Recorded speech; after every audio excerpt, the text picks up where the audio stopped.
Hello, everybody. That camera looks a lot better now, I hope. Welcome in. Welcome to the Wrestling Mat. I'm Matt Camp. Very white. Why is it so white in here?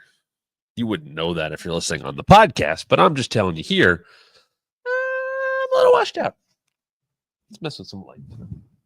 Let's mess with some light for the people. You don't want to see me that washed out. Maybe it's my WCW hat from 1994. I don't know what's doing it. Whatever it might be. Welcome in. Hello. It's a Friday, December 12th. 13th. 12th was yesterday. It's the 13th. Welcome in to the Wrestling Mat. It's a Friday program. If you're watching it live, you are a member, which you could become at thewrestlingmatshow.com. Hit the join button down below. You get the show first before everybody else, before it hits at 5 p.m. Eastern. Today, early start around 10 a.m. here on the Eastern time zone. A wrestling weekend, once again, busy. Saturday night's main event is tomorrow night. Will anybody have jealous eyes? Is there jealous eyes opportunity tomorrow on Saturday night's main event? Nah, probably not. I just saw I got a comment on Twitter. I did a Saturday night's main event preview for Bleacher Report, as I always, do those. And I got scolded because I didn't give the women enough time. Me, the guy who does full-on videos talking about how NXT is the women's show, or that the Women's Survivor Series was booked improperly because of the lack of story. And I got told I didn't spend enough time on Liv and Io. And I spent 20 minutes on Kevin and Cody. I didn't spend 20 minutes on Kevin and Cody. I spent 20 minutes on what Saturday night's main event was and what it could be again, and a very deeply told story. Here's the thing. If you're going to come with that, and I'm not just singling out one person, I'm not even going to mention that person's name that tweeted me, but when people do that, A, you're trying to capture me or whoever in some kind of gotcha. Because it was you only spend 2 to 3 women on the women, ... I have so much more to say, but I'll leave it at that. I will analyze stories as deeply as they are told.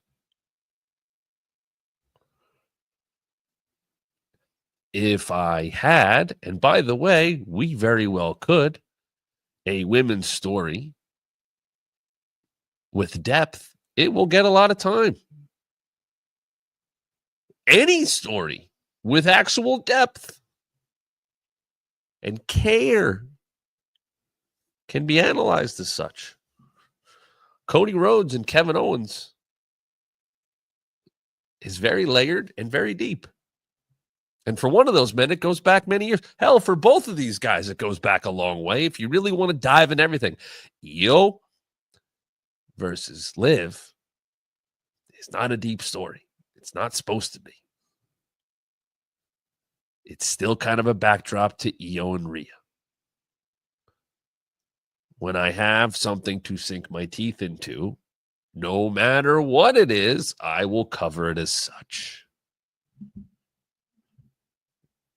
I can talk too much. I'm aware of that. If I don't have a lot to say about something, and unfortunately, sometimes I have a lot to say about a lot of things.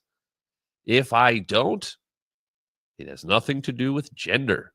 It has to do with a lack of things to actually talk about. The Women's United States Championship. I don't know what the final's going to be. That stream also has 30 minutes. I have a lot to cover in 30 minutes. Anyway, most of you guys are those. Shout out to Nerdy Dude. What's up? Thank you for all the questions yesterday. Thank you for always being a great supporter. That's why I wanted to do that for everyone, but especially you yesterday. So it was great to talk about a variety of subjects. I like doing that. I kind of, I think even Fridays can turn into that. As we talk about the most interesting wrestlers of the week, let me remind you, go to the ProWrestlingTees.com/TheWrestlingMat to get your Wrestling Mat merch. in addition to that, make sure I've got some of your suggestions about where we're going to want to go forward. And like I said, I might get a show or two in next week. And then, we'll probably reconvene in the new year, which I am looking forward to. But I am going to, kind of take a look at where things are at. As I said, I want to have the right kind of discussions, not bring the wrong kind of attention, even if I'm not trying to. And I think we can find ways to do that. I'll tell you this right now. Like, I can't do Monday's show. I will be traveling, working again. I'm not going to, I think we'll be adjusting some schedule stuff. And I just want to be consistent because that's what this was. It was very different when it started. I will have to adjust, and I appreciate your patience with that. But I don't want to say like I'm going to be here and then I'm not. Nerdy Dude, by the way, I follow you on Blue Sky now. Yeah, I'm on Blue Sky. Listen. I'm not saying you have to stay on there. I'm not saying it's to become your primary, but it's been a very nice place, I got to tell you. I've noticed the interactions have been more enthusiastic and positive, and I'm sure it'll turn into wrestling Twitter at some point. But I think it's been quite nice. You can get me at themattcamp.bsky.social. Please follow me there. I don't post as much. I'm still kind of working on that. It's basically a matter of like, is this something that I have Instagram and I have Twitter and I stay on top of those, and now it's just working Blue Sky in. But yeah, definitely check it out. For any reason, I know it's not at the level of Twitter in terms of followers or in terms of users and all that, but it's heading in the right direction. Like let's do they still even have this on Twitter? You see how long? Oh yeah, so I am January 2009. Next month, I will be on Twitter for 16 years. If I remember correctly, I am like in the first 10 million or so people to be on Twitter. Obviously, there's way more than that now. Blue Sky's not there yet, but it's trending positively. And it has for multiple reasons in the last month. AEW has embraced it. So I've seen a lot of their great fans on there. Happy to post things there and talk wrestling there for various reasons. So just check it out if you don't want to, whatever. Like I always tell people when I tell this with Twitter, like you don't have to go on there to tweet. You can go on there just to follow and be quiet. Just like Reddit. You can just go on Reddit and you can lurk. And you can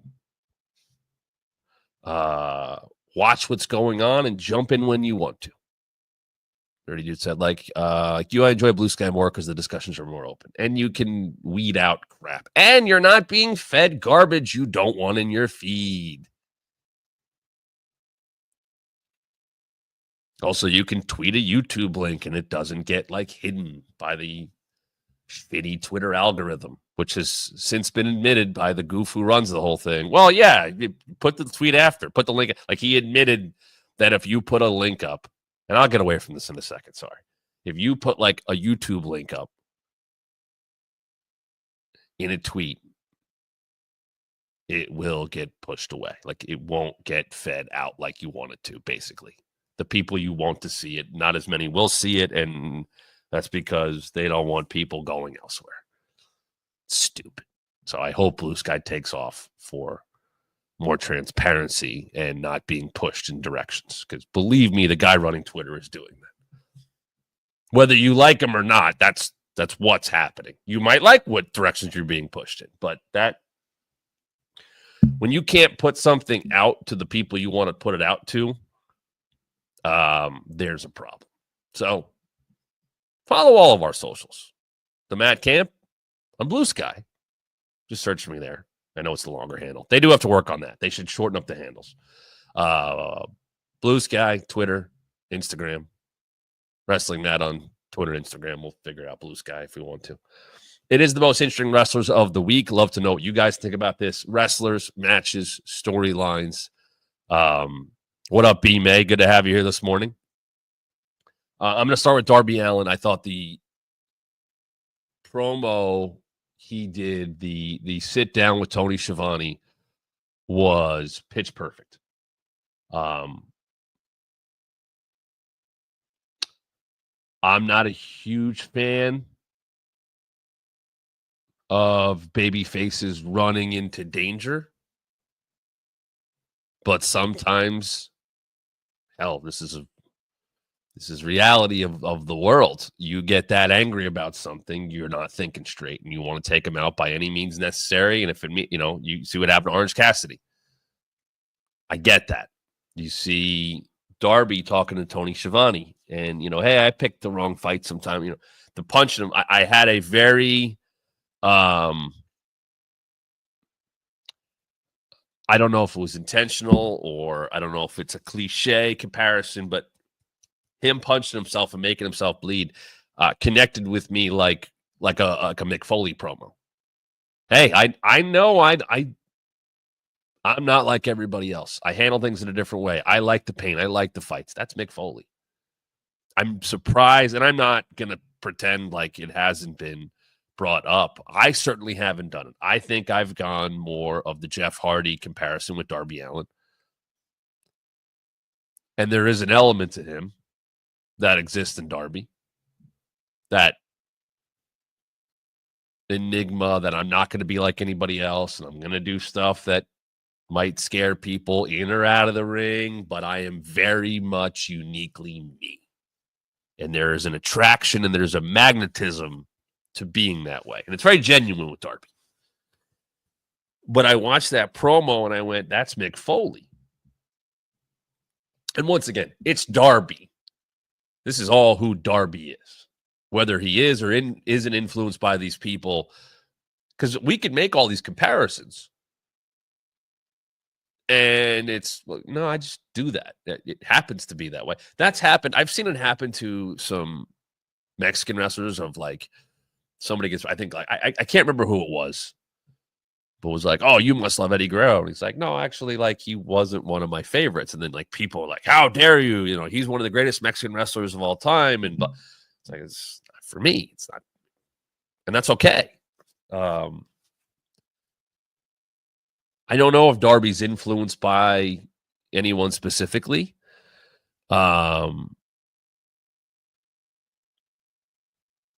But there are comparisons to be made. Mick Foley connected with people when he did his promos in ECW and the sit-downs he did in WWF. I mean, the stuff with JR is some of the best stuff ever. And you can't script that. Someone can't tell personal stories for you. You have to live that. You have to go through that. You have to let it mold you. Even if you don't let it, you are molded by what happens in your life. And if that can be integrated into wrestling, anytime you can integrate real into wrestling, you're giving people a chance to connect with you in a much more genuine way. Now, listen, there are stories that are being told beautifully, and they are fully scripted and thought out and all that stuff. Sami Zayn and Seth Rollins don't dislike each other. Sami Zayn and Drew McIntyre don't dislike each other, but there's stories to be told. And there's a little, there is some realism to that. Drew with Punk, there was some real stuff to that they've turned into a money-making angle. Well, that now splits off into Drew and Sami because now, based off of that, Drew's got reason to be, okay, fine, that's the story. But Darby Allin explaining how he came up and what molded him and what shaped him and punching him, that's him. There's no doubt that's him.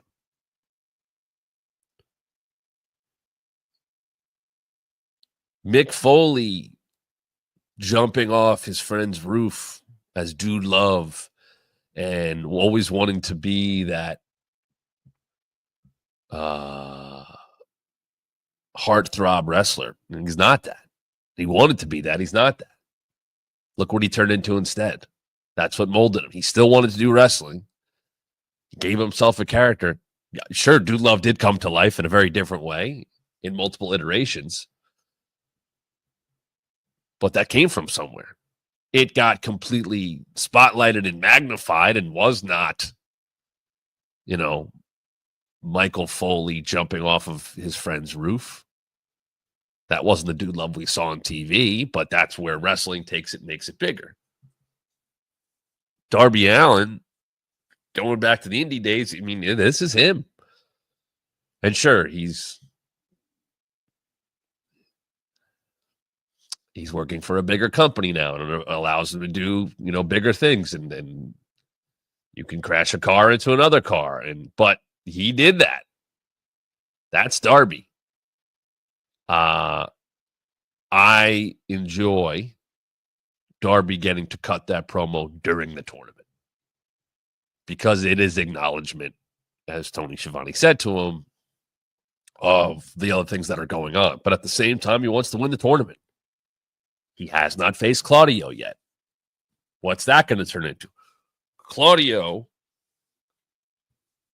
had the match with Ospreay. And Ospreay wins, and he's 3 seconds better, and Claudio beats him up after the fact. But I'll throw Claudio into this conversation. Seeing him with all of his physical attributes, with all of his skill, get to or now be someone who takes all of that skill and all of his attributes and the fact that he keeps his body in pristine shape and doesn't put anything bad in it. That's always been Claudio, Cesaro before that, getting to exhibit how good he is. The Claudio we have seen in the last couple of months, and especially in the Continental Classic, is now putting that ability and talent into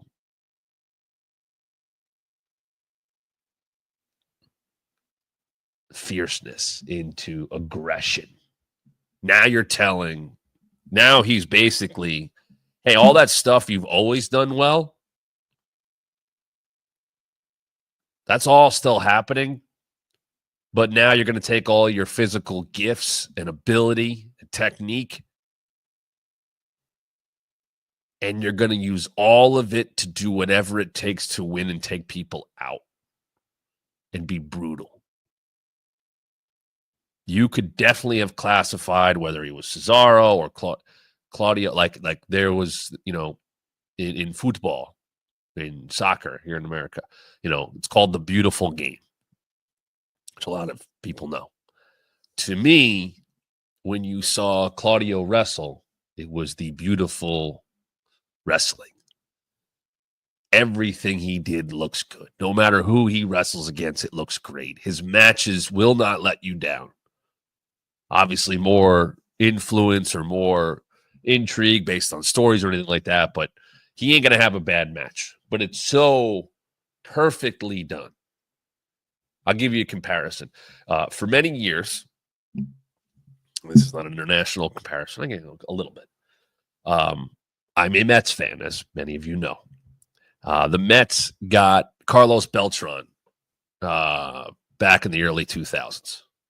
And they went to the World Series with Carlos Beltran. I shouldn't say that. They almost did. And he looked at a strike three. And he was so damn good. And he made everything look so effortless. To the point that people in the media were like, God, it almost looks like he doesn't try. And that became a talking point. Because he was so good and could do everything at such a high level, I guess, because it's the media and there was a talking point and was needed. God, it almost looks like he's not trying. So then it became like that was a talking point. And then he looks at a strike 3 to end the 2006 NLCS, and that kind of became a thing. But there was this like weird stigma of, well, we know he's good, but God, if he put it, if we could see it, if his pants were dirty, it's like, no, sometimes guys are just good. And I think that was Claudio. He was just so good for so long and made everything look so damn good, regardless of his opponent, that now there is a difference because none of that was bad. Good God. I mean, tell me, hey, I have to show somebody 5 wrestlers that are active right now who are great in the ring. Claudio's going to be on that list. I'm going to show people. And it's different than character work and stuff like I'm saying. We did a video on this channel a month or 2 ago. People who don't have bad matches. Regardless of what the story is, if it's a cold match, if it's a built-up match, some people just deliver. And some people also know how to deliver when there isn't a big story behind a match. That's supreme talent. That's indie wrestling. Indie wrestling now has more storylines than it ever did before. But for the most part, men and women are not exclusive and to their companies, unless it is, WWE or even AEW. People work indies and stuff like that. But, on the indies, you might work the same indie often, but doesn't mean there's a story, and you may have to get over to a new crowd. And there is a ability to that. It's why I think people who come from the indies and have been successful in the indies will translate better than a recruited NIL athlete. Not to say that they can't figure it out either. And maybe they'll have a higher upside. But the people who have had to go out there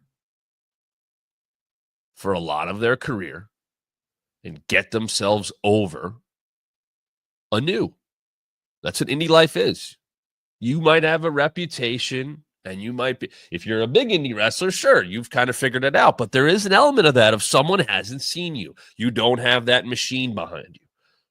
You don't have a social media powerhouse behind you. You don't have a massive company behind you, whether it is AEW or WWE or even TNA. You got to go out there and figure it out. Cardona talks about that stuff all the time and is a great self-promoter, and he believes in himself. He works all the time. And by that, I mean, are there elements of Matt Cardona, the human, who come through as the wrestler? Yes.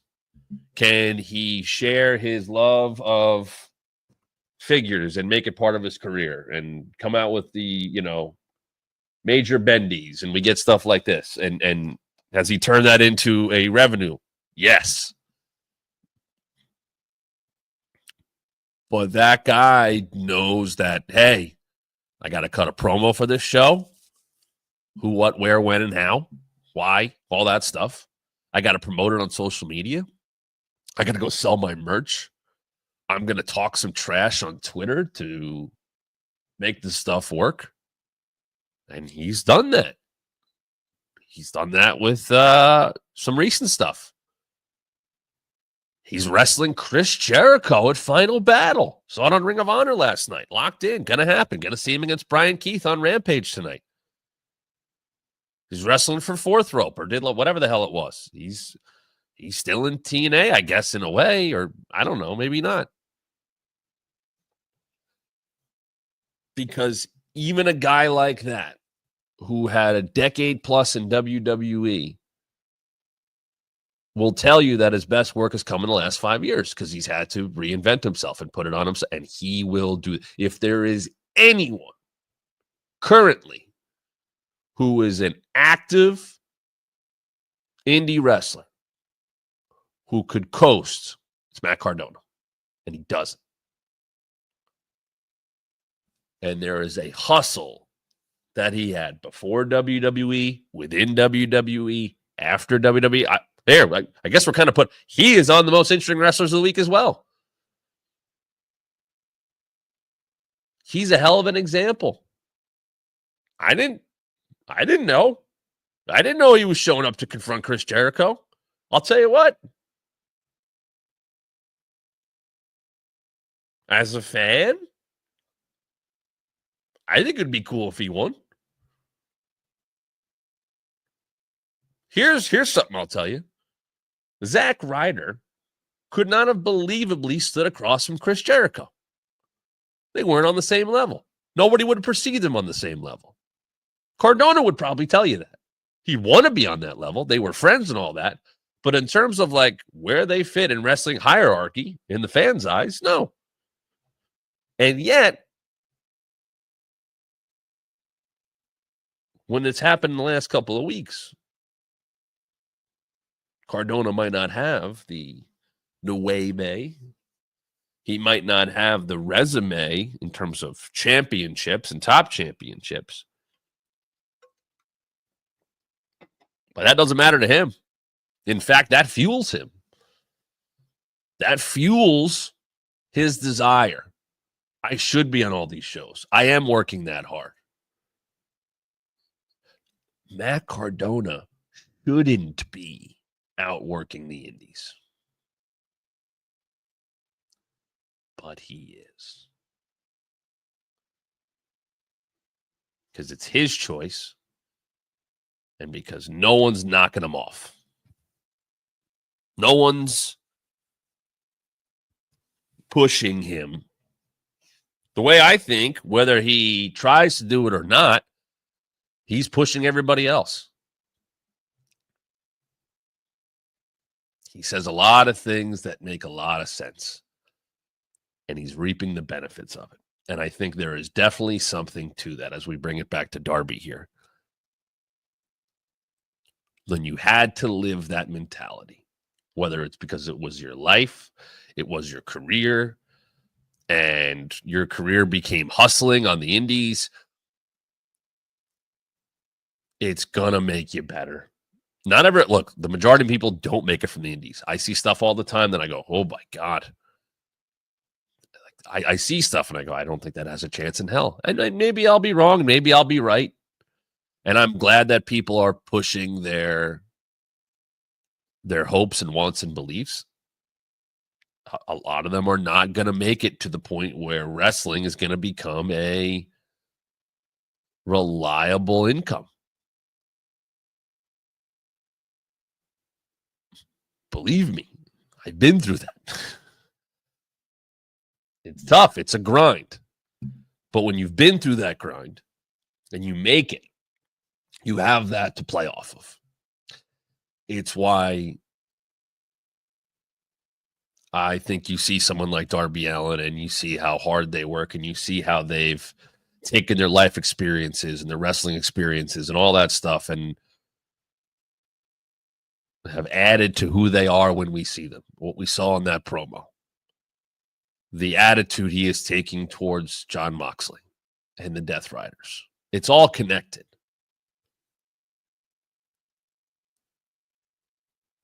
Kevin Owens is doing that on SmackDown right now. Kevin Owens could walk into an indie promotion. And obviously, he was more well-known over time, but he would walk in and shock people to the point that he got so good that if he was on a card, you expected something great, and he delivered. And I think that's his ability to get over, to tell stories in different ways, in different places, whether it be Ring of Honor, whether it be the work he did on the indies with Generico, whether it be the work that they did together in Ring of Honor or PWG or whatever. Traveling to England. All of that only adds to your repertoire. So when you need to bring it to the highest level, you have a lot to build off from. you have a lot to call back to.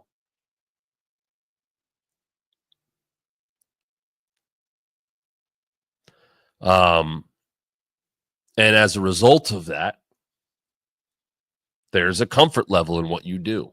There's a genuine nature that people can feel. You can't replicate that in a performance center. You can't replicate that just by teaching people how to do tackle, drop down, get it again. They need the fundamentals. You can have a lot of people with great experience who are great teachers able to send you in the right direction. But it's about going out there and doing it.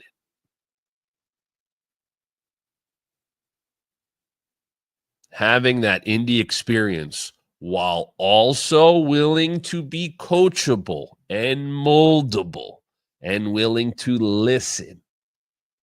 Because stuff that works in the indies won't always work on television, no matter where you are. AEW or W, it doesn't matter. There's a different way to do things. There is an adjustment period. But you can definitely still pull from those experiences. Pull from the experiences. I've never worked this person before. I've never met them before. But I know we can talk beforehand and go out there and feel the crowd and have a good match. You could pull. I think a big thing that I have called out, and I say this with anybody, if you get too comfortable as a wrestler because of your character or how you work or how you're booked or working in front of a crowd that you know well, the Performance Center, the NXT arena, you could stagnate that way. You won't get better. Things should go wrong in wrestling, especially early on. You're going to learn from things. There are great wrestlers. Great. Who something bad happens. I'll tell you a story. I can tell this story.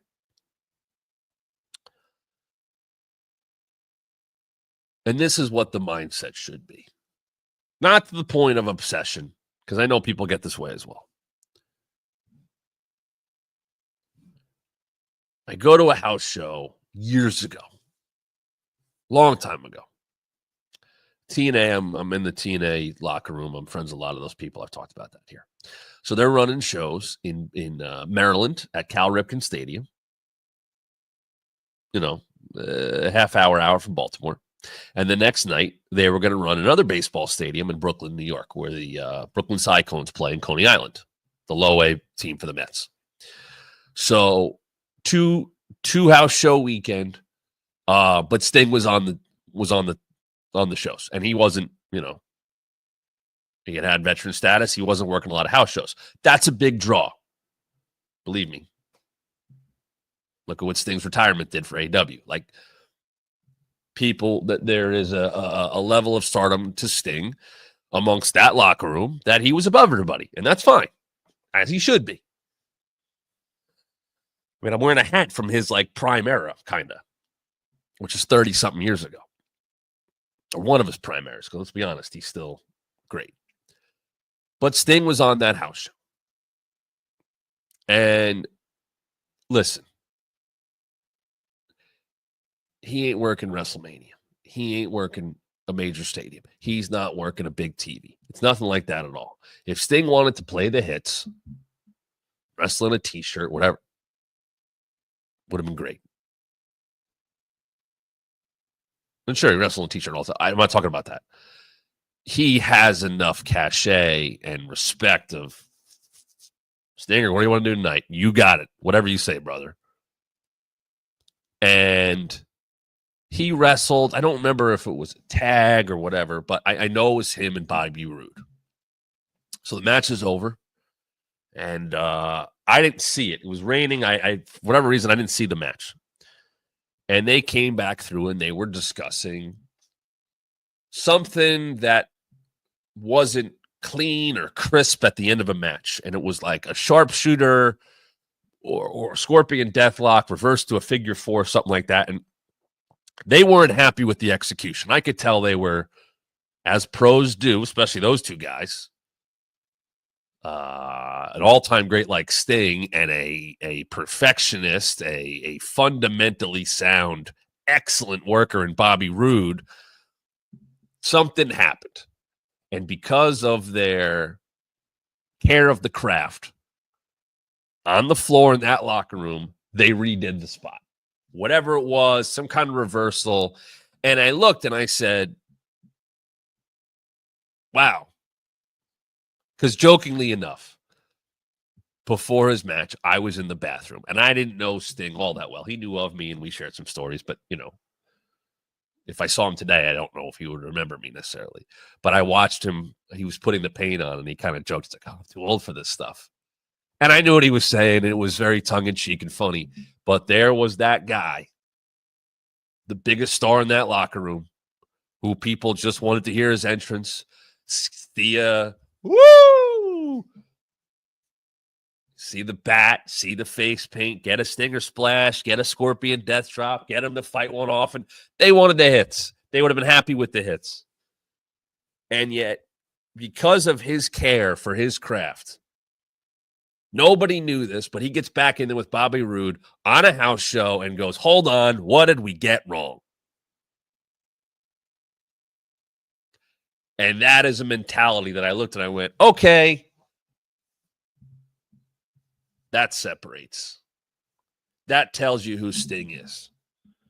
That tells you that he could have shaken. You know what? On another day, for different attitude or whatever, he had to get go. Maybe that's just, hey, we'll get it next time. But there was an element to that where I was like, aha. It was cool to watch. I could tell that. I wouldn't have told that story publicly for probably the first 5. This is 10, 12 something years ago. Probably look up that house show.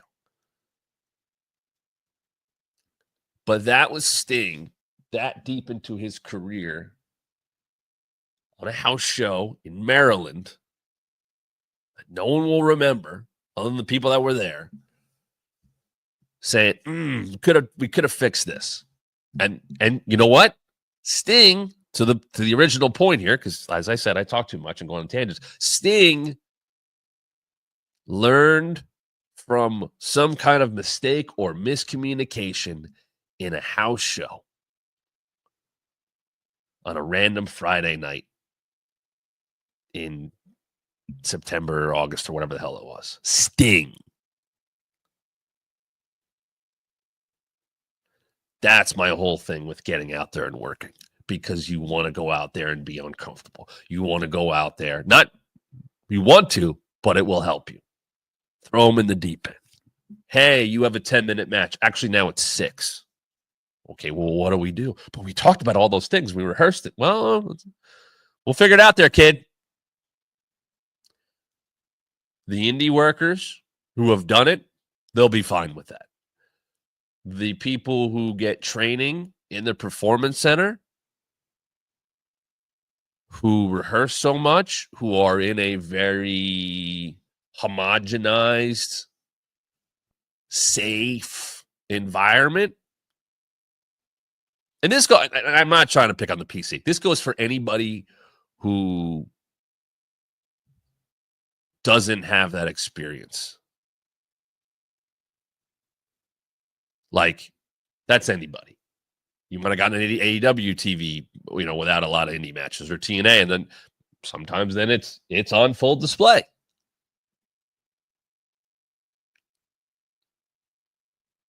You got to know what it's like to feel lost out there or something not going right.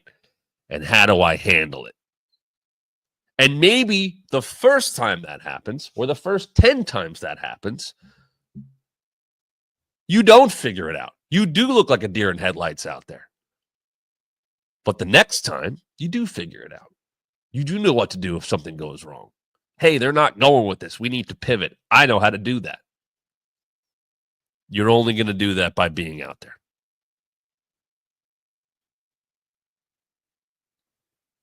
You're not going to see a Kevin Owens get lost in a promo or in a match.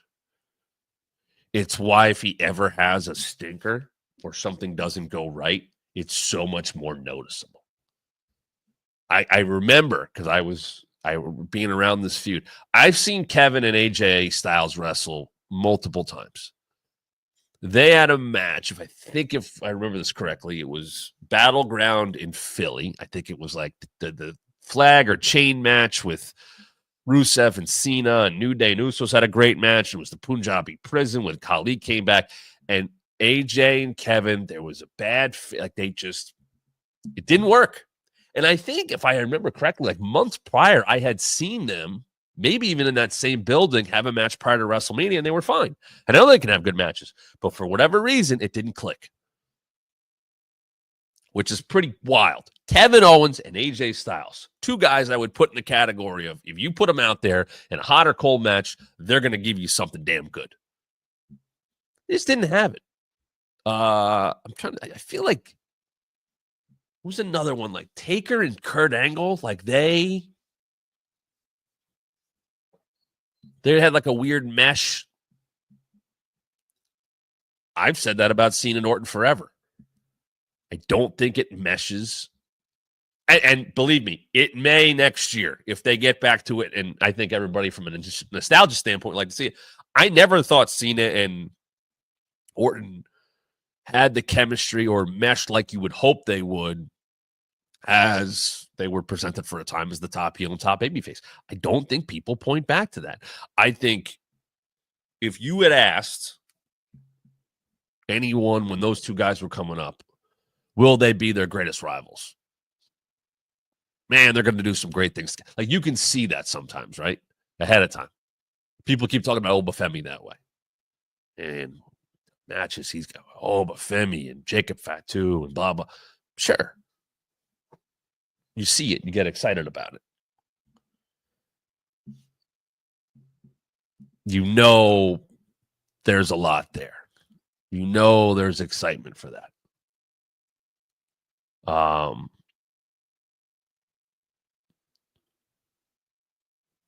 But the expectations are high. You go in with those expectations. Doesn't mean it's going to come through. It doesn't mean it's going to work. You hope the chemistry is there. On paper, it looks good. Sometimes it just doesn't mesh well, and you got to fit.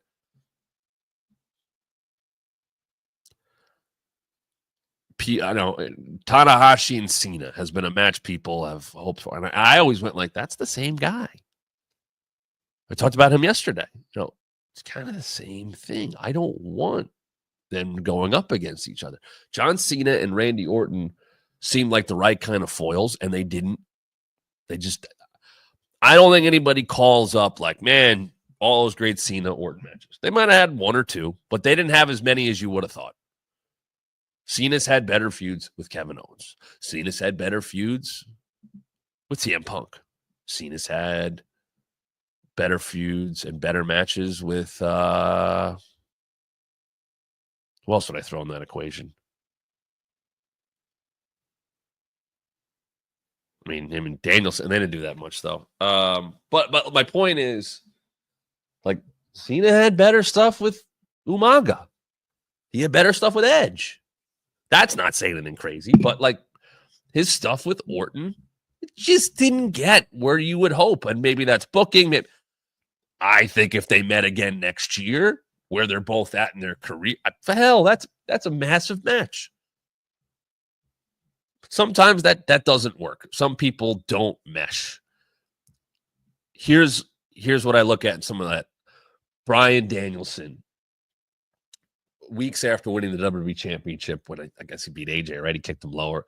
And they did Danielson and Brock Lesnar on Survivor Series, a match people had wanted for forever.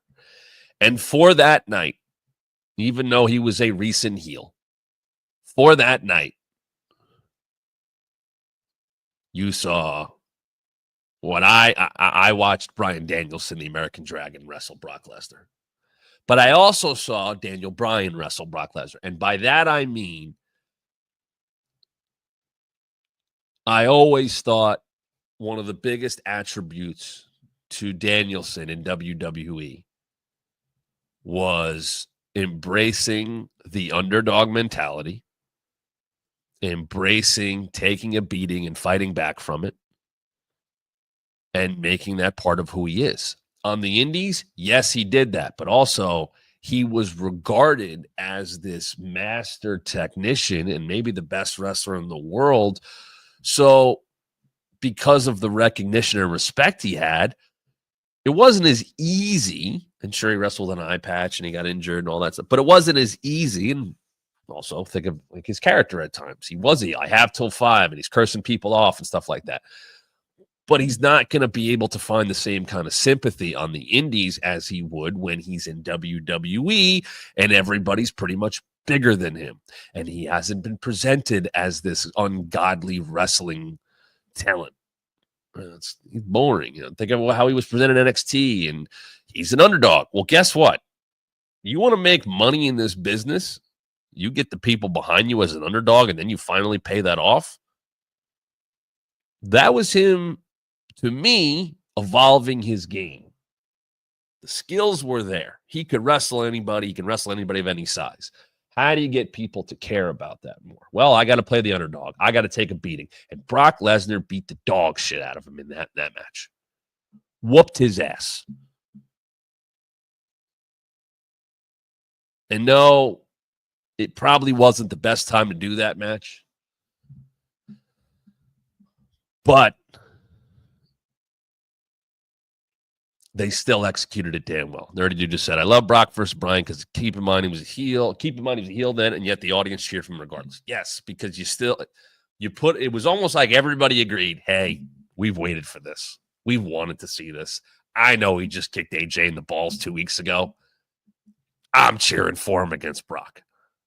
And AJ Styles had that great match with Brock Lesnar. And AJ Styles has been in there. Like, look at AJ Styles' WrestleMania resume. For a guy that for a time didn't look like he'd ever get to WWE, his WrestleMania resume is wild. Because he can handle it. Because you could throw him in there with Shane McMahon and they could have a great match. Brock Lesnar matched up well with Finn Balor. Brock Lesnar did not match up well with Braun Strowman. He doesn't always match up well with bigger guys. Him and Roman have had their ups and downs. Sometimes you find that combo. Dolph Ziggler and Daniel Bryan. A lot of fundamentals, but they clicked. It worked. Edge and CM Punk. Very different. They clicked. It worked. Hangman and Swerve have clicked, and it's worked. Some stuff you hope for. Some stuff works out better. Will Ospreay hadn't really gone up against, in a big story of any kind, someone like MJF, where it wasn't about the match. The biggest story of their first match was 59 minutes and 59 seconds. They had an epic that was ruined by a shortcut by the heel. You still got the great match. You still got what you knew they were capable of. But the story mattered more than the epicness of the great match. They played into that. I like that at the time. And these guys could tear it down, and they got to. But then the satisfying finish got taken away for the best reason possible.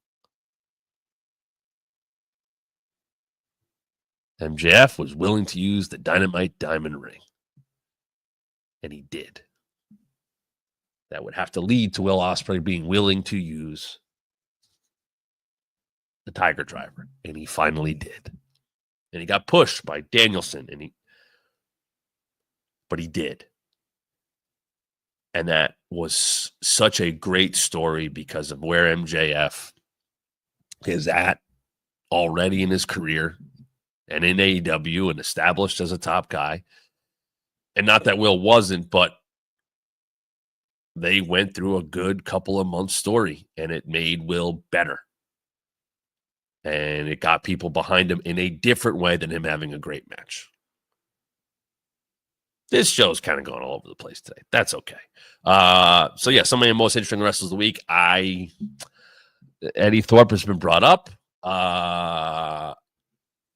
When you book a story like that, when he's like, "Oh, I didn't get attacked. I attacked myself, and I signed the contract, and you all believed it, and that got me a title match." I saw people saying that's genius. I thought it was weird because it's like you've now opened Pandora's box with that. Wouldn't somebody else try it now too? I also think it completely crapped on any kind of management in NXT. Like, oh, you're all idiots. You didn't even bother to find out like what the deal was. You just gave me this title match because I complained about it from getting beat up.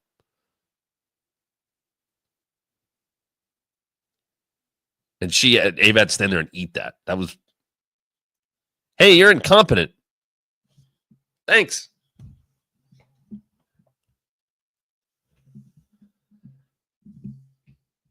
Certainly different. Certainly taking advantage of the situation. But, does that come back around?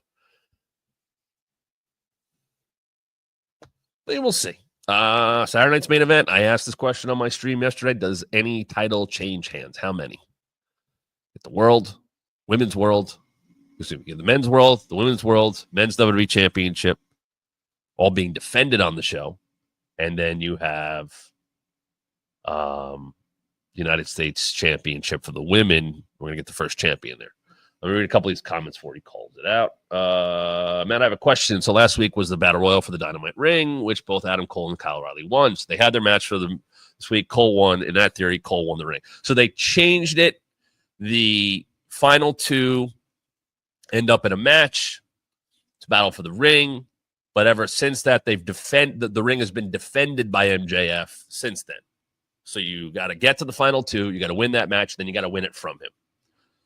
So it's almost like he's got like two buys or whatever you want to call it. So that's where we're at. They are working it in, to what's been going on there. So now, 1 year after MJF lost the world title to Samoa Joe and the Devil was revealed and all that stuff, we're back. And, there has been one constant. MJF's always been the Dynamite Diamond Ring champ. He's been that holder. So maybe Adam takes that from him at World's End. So that's just, you have to beat the previous holder who doesn't have to go through the Battle Royal. That's how that works. So hopefully I figured that out. Helped it out. Let's see. Kevin Owens, I remember when he came out to congratulate Sammy winning the NXT Championship. Like, that just happened. I think that we just passed the anniversary of that. Immediately made an impact for me because I wasn't familiar with it. Took him out. It was great. It all at once played into their history, which they told a little bit of throughout that night. And for people that knew about that, okay, they're already invested. And then for everybody else, they were introduced to Kevin and who he is very quickly because Kevin was able to tell that story. Speaking of Sting, Matt, what are your thoughts on Triple H versus Sting at WrestleMania 31? I thought it stunk. I thought it was garbage. I thought they shoehorned everybody into that thing where, like, cool, are you on DX side or NWO side? And why is NWO defending Sting? Because Sting was the vigilante against the NWO. Like, it was stupid. It was so bad. It was so overdone. And, like, the attacks, then they hug after. It was...